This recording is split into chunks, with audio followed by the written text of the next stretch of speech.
This is a short story written by Chopin is popular around the world.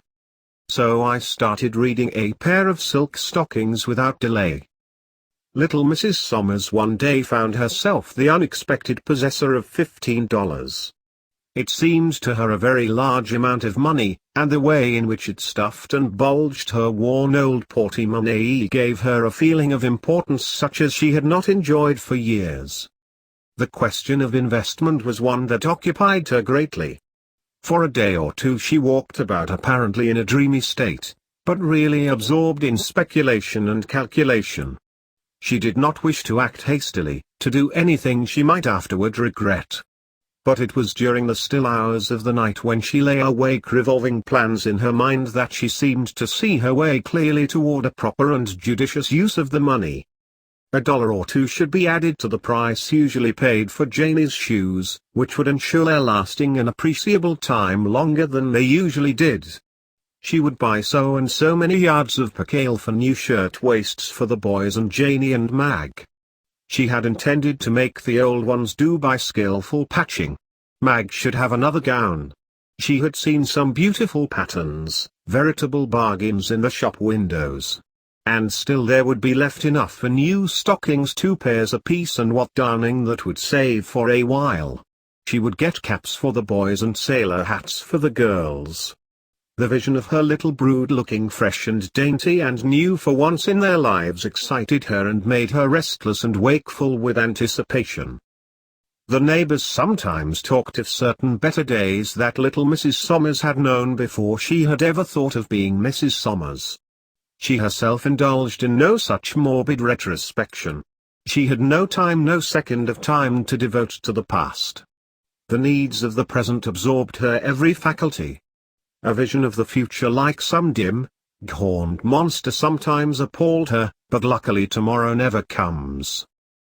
Mrs. Somers was one who knew the value of bargains, who could stand for hours making her way inch by inch toward the desired object that was selling below cost.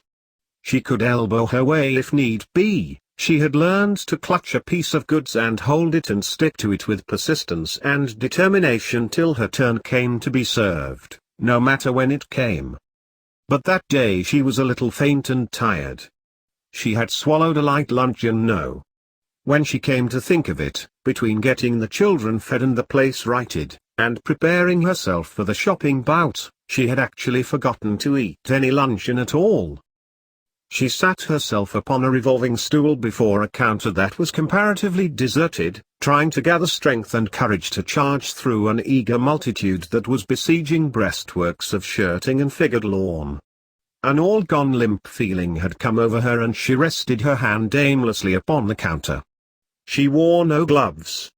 By degrees she grew aware that her hand had encountered something very soothing, very pleasant to touch. She looked down to see that her hand lay upon a pile of silk stockings. A placard nearby announced that they had been reduced in price from $2.50 to $1.98, and a young girl who stood behind the counter asked her if she wished to examine their line of silk hosiery. She smiled, just as if she had been asked to inspect a tiara of diamonds with the ultimate view of purchasing it. But she went on feeling the soft, sheeny luxurious things with both hands now, holding them up to see them glisten, and to feel them glide serpent-like through her fingers. 2 hectic blotches came suddenly into her pale cheeks. She looked up at the girl. "Do you think there are any 8½ among these?" There were any number of 8½. In fact, there were more of that size than any other. Here was a light blue pair. There were some lavender, some all black and various shades of tan and grey. Mrs. Somers selected a black pair and looked at them very long and closely. She pretended to be examining their texture, which the clerk assured her was excellent. $1.98, she mused aloud. "Well, I'll take this pair." She handed the girl a $5 bill and waited for her change and for her parcel. What a very small parcel it was! It seemed lost in the depths of her shabby old shopping bag. Mrs. Somers after that did not move in the direction of the bargain counter. She took the elevator, which carried her to an upper floor into the region of the ladies' waiting rooms. Here, in a retired corner, she exchanged her cotton stockings for the new silk ones which she had just bought. She was not going through any acute mental process or reasoning with herself, nor was she striving to explain to her satisfaction the motive of her action. She was not thinking at all. She seemed for the time to be taking a rest from that laborious and fatiguing function and to have abandoned herself to some mechanical impulse that directed her actions and freed her of responsibility. How good was the touch of the raw silk to her flesh! She felt like lying back in the cushioned chair and reveling for a while in the luxury of it. She did for a little while. Then she replaced her shoes, rolled the cotton stockings together and thrust them into her bag. After doing this she crossed straight over to the shoe department and took her seat to be fitted. She was fastidious. The clerk could not make her out. He could not reconcile her shoes with her stockings, and she was not too easily pleased. She held back her skirts and turned her feet one way and her head another way as she glanced down at the polished, pointed-tipped boots. Her foot and ankle looked very pretty. She could not realize that they belonged to her and were a part of herself. She wanted an excellent and stylish fit, she told the young fellow who served her, and she did not mind the difference of $1 or $2 more in the price so long as she got what she desired. It was a long time since Mrs. Somers had been fitted with gloves. On rare occasions when she had bought a pair they were always bargains, so cheap that it would have been preposterous and unreasonable to have expected them to be fitted to the hand. Now she rested her elbow on the cushion of the glove counter, and a pretty, pleasant young creature, delicate and deft of touch, drew a long-wristed kid over Mrs. Somers's hand. She smoothed it down over the wrist and buttoned it neatly, and both lost themselves for a second or two in admiring contemplation of the little symmetrical gloved hand. But there were other places where money might be spent. There were books and magazines piled up in the window of a stall a few paces down the street. Mrs. Somers bought 2 high-priced magazines such as she had been accustomed to read in the days when she had been accustomed to other pleasant things. She carried them without wrapping. As well as she could she lifted her skirts at the crossings. Her stockings and boots and well-fitting gloves had worked marvels in her bearing, had given her a feeling of assurance, a sense of belonging to the well-dressed multitude. She was very hungry.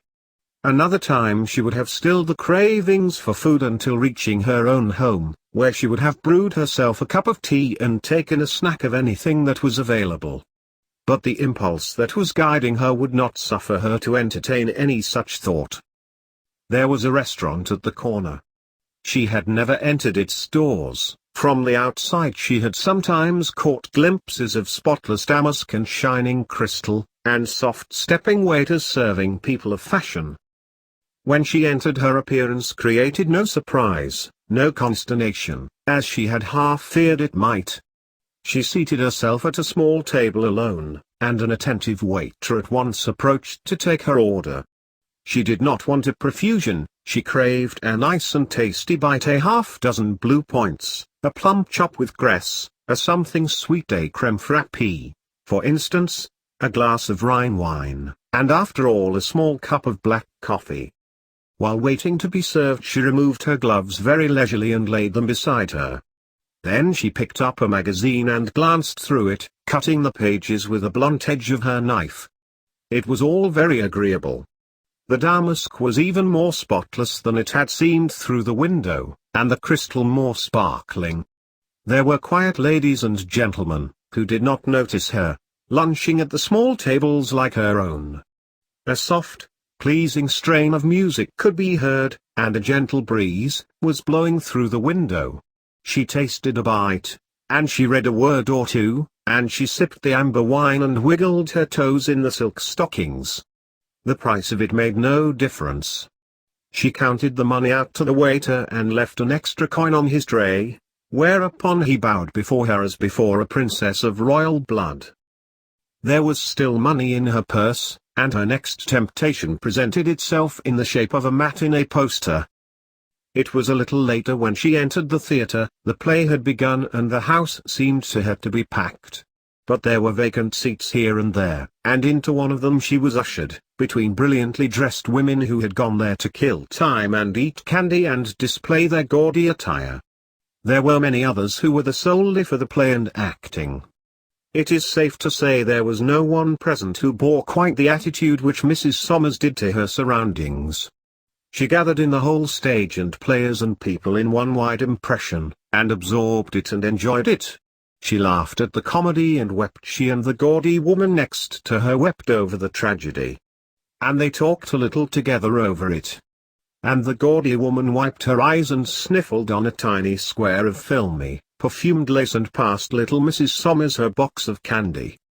The play was over, the music ceased, the crowd filed out. It was like a dream ended. People scattered in all directions. Mrs. Somers went to the corner and waited for the cable car. A man with keen eyes, who sat opposite to her, seemed to like the study of her small, pale face. It puzzled him to decipher what he saw there. In truth, he saw nothing unless he were wizard enough to detect a poignant wish, a powerful longing that the cable car would never stop anywhere, but go on and on with her forever.